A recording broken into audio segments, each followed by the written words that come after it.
Russell Crowe has a new movie out with an impressive 92% Rotten Tomatoes audience score that, unfortunately, continues a trend from his last 6 movies. The Australian actor had his big break in the 1990s, with many of Russell Crowe's best movies releasing in the late 90s and early 2000s. Though his peak of popularity has come and gone, Crowe is still working hard and searching for interesting roles. With nothing to prove after winning an Oscar and his films grossing billions at the box office, he's working primarily on smaller budget movies and making the most of them.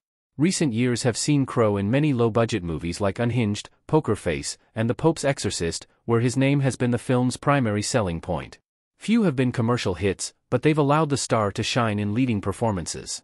Though his mainstream appeal has been reduced, Crowe's talent hasn't ceased, and his new movies are still enjoyable for fans of the actor. Aside from his latest film, Sleeping Dogs, Crowe has a return to Hollywood blockbusters in 2024 with Sony's Kraven the Hunter. Sleeping Dogs is another Russell Crowe movie with a much better Rotten Tomatoes audience score than critics' score. A strange trend in Russell Crowe's recent career is that many of his movies have been received poorly by critics but enjoyed by audiences.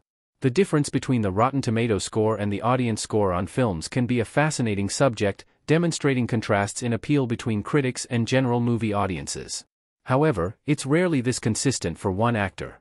Russell Crowe's latest movie, Sleeping Dogs, has a 38% tomato meter from critics and a 93% audience score, marking an enormous difference in opinion. Over the past 4 years, Sleeping Dogs, Land of Bad, The Pope's Exorcist, The Greatest Beer Run Ever, Thor, Love and Thunder, and Unhinged all have excellent Rotten Tomatoes audience scores. Tomato meter and audience scores will often have minor variations, but these Russell Crowe movies differ by significant percentages. The Pope's Exorcist has a 49% tomato meter and an 81% audience score. Likewise, The Greatest Beer Run Ever, which saw Crowe co-starring with Zac Efron, has a 43% tomato meter and a 91% audience score. There are some outliers, of course. His movies Poker Face and Prizefighter, The Legend of Jem Belcher were unanimously disliked by audiences and critics, receiving rotten scores in both departments.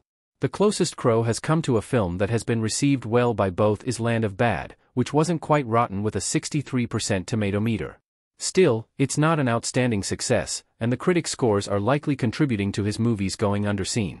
Why are Russell Crowe's recent movies preferred by audiences to critics? Of course, there's a wide spread of movies in Russell Crowe's recent history and it's difficult to make a generalized statement for why they aren't working for critics. However, there are some trends and responses to analyze. The most common reason is that many of these movies land in the realm of low-budget crime/thrillers, a genre that typically isn't suitable for critics. They offer some prestige quality because Russell Crowe is an excellent performer, but they're balanced out by some schlock from other aspects of the movie. As for the high audience scores, it's important to note that many films have aggregate scores based on thousands of reviews, while many of Crowe's films are only being reviewed in the hundreds.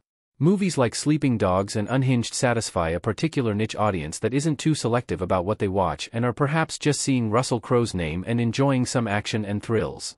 From a contrasting audience perspective, film fans on Letterboxd only gave Sleeping Dogs 3.1/5 stars, and Unhinged has 2.6 out of 5.